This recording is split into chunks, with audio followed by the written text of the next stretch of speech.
Hello Summoners and welcome back to another ProGuides upcoming changes video. My name is Christoph and today I'll be going over all the upcoming changes that are planned for patch 9.13. Everything that is mentioned here can be found in the PBE right now or on the Riot devs boards. But please do keep in mind that nothing is set in stone and changes can be made before 9.13 hits the live servers. Before we get into the video, make sure you guys are checking out our website ProGuides.com if you want to see huge improvements to your rank. We have a new feature called InstaPro which provides 24/7 on-demand coaching from the best of the best. Click the link below if you guys want to watch guides made by your favorite pro players or receive coaching whenever you want. Now without further ado, let's jump right in. First things first, the new champion Kiana, the Empress of Elements, will be joining us on the Rift in patch 9.13. We'll be releasing the only Kiana guide you'll ever need sometime later this week, so make sure you hit that sub button if you want to see it. Kiana is one of the few AD assassins in the game, so if you enjoy playing champions like Zed, Talon, or Rengar, then you're going to love this champion. Next up is another big announcement which will really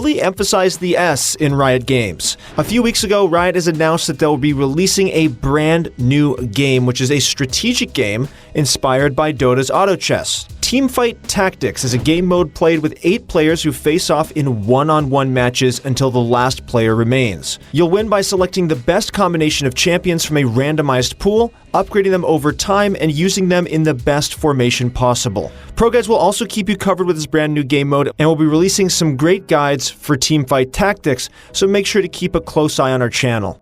Now let's get on with the balance changes, starting with the top lane. If you didn't know already, Mordekaiser entered the Rift with a whopping 55% win rate. This is one of the highest win rates that we've ever seen, and he was immediately hotfix nerfed the next day. To recap, his base AD was lowered from 65 to 61, his base armor lowered by 2, magic resist growth reduced by 0.25, armor growth nerfed by 1, and his passive, Darkness Rise, had its damage and movement speed nerfed at all levels. Next up at the top lane, we have changes coming to Illaoi. Illaoi is likely to receive a mini gameplay rework in patch 9.13, and the changes made are looking very promising. Firstly, her passive, Prophet of an Elder God, will have its tentacle damage reworked from total AD damage to AP damage. Next, her tentacle duration and vision range will be lowered significantly, followed by a few changes to its global vision and idle state. Her W, Harsh Lesson, will now have a minimum damage added, which will also work on turrets. In addition to that, her E, Test of Spirit, will no longer have its duration reduced by 1 second every time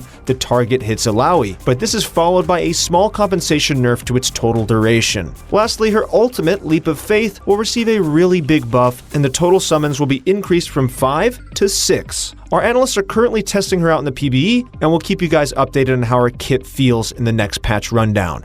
Moving on to the jungle. Udyr has been a decent jungler in the past few months, but his playstyle and kit have been somewhat unsatisfying to play. In patch 9.13, Udyr is looking to receive a ton of buffs to his kit, starting with a 6th rank on his abilities after level 16. Next, his Q, Tiger Stance, will receive a small buff to its base damage in the mid to late game, and the AD ratio decreased by a small amount during the early game, but increased in the late game. His W will have its shield strength increased in the late game, and his E will have its bonus movement speed and speed duration buffed in the late game as well. Lastly, his ultimate Phoenix Stance will have its cone damage buffed by a significant amount during all stages of the game, and its tick damage has been increased by 10%. These changes are looking very good for Udyr, and all the Trick 2G fans out there are going to love this.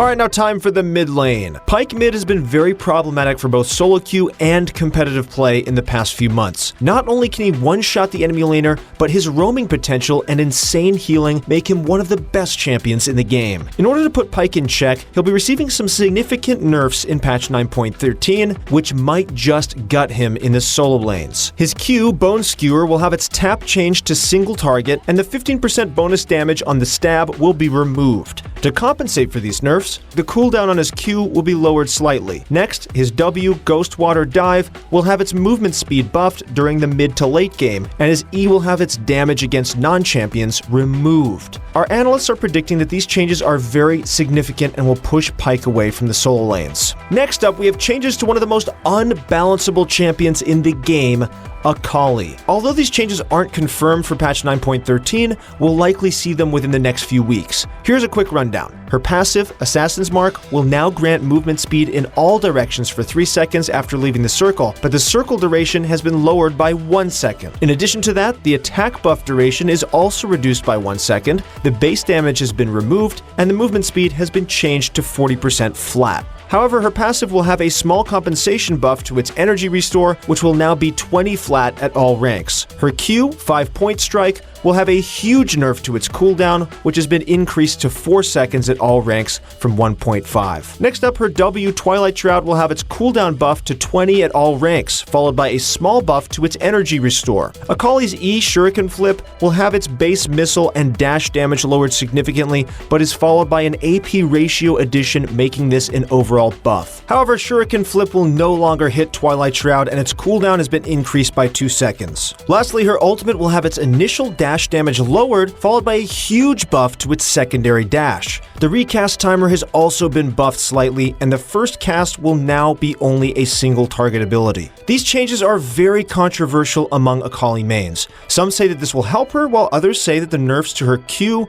and ult will make her even worse. We'll just have to wait and see. Luckily for our upcoming mid lane changes, we have a potential gameplay update for Swain. Much like Akali, these changes have not hit the PBE yet, and they won't be released in patch 9.13, but they'll come out within the next couple weeks. If you want to learn more about the Swain changes, then please check out the official Riot dev boards, where they'll keep you updated with the changes made to Swain. There are currently no changes to AD carries and support, so let's just move on to items. Rod of Ages has been seeing a lot less play recently in Summoner's Rift due to the meta being too fast. Rod of Ages will have its total cost lowered from 2,700 to 2,600, which isn't a huge buff, but it'll definitely make champions like Kassadin and Swain stronger. Rylai's Crystal Scepter is going through a testing phase from Riot's balance team, but the changes will probably be added sometime after 9.13. Rylai's will now build from Haunting Guise into Giant's Belt, and it'll give you 550 HP and 50 AP. On top of that, a new unique passive has been added to give you 3 AP per second, while in combat up to 10 seconds. If these changes go through, then champions like Aurelion Sol and Cassiopeia are going to be very strong. Last but not least, the Wukong and Malphite rework are also still in testing and will be released very soon. For now, if you want to see all the changes made to their kits, then check out our previous video on upcoming changes in patch 9.11, where we go over a comprehensive rundown. That's it for our upcoming changes video for patch 9.13. Let us know what you guys think down below, if you guys are excited about the new changes, or even if you just enjoyed watching this video. If you guys want to see more content like this in the future, then please hit that sub button, and if you guys want to see dramatic increases to your rank this season in League of Legends, then please check out ProGuides.com using the description link below. Thank you guys so much for watching, good luck in your next few games, and we'll see you on the Rift.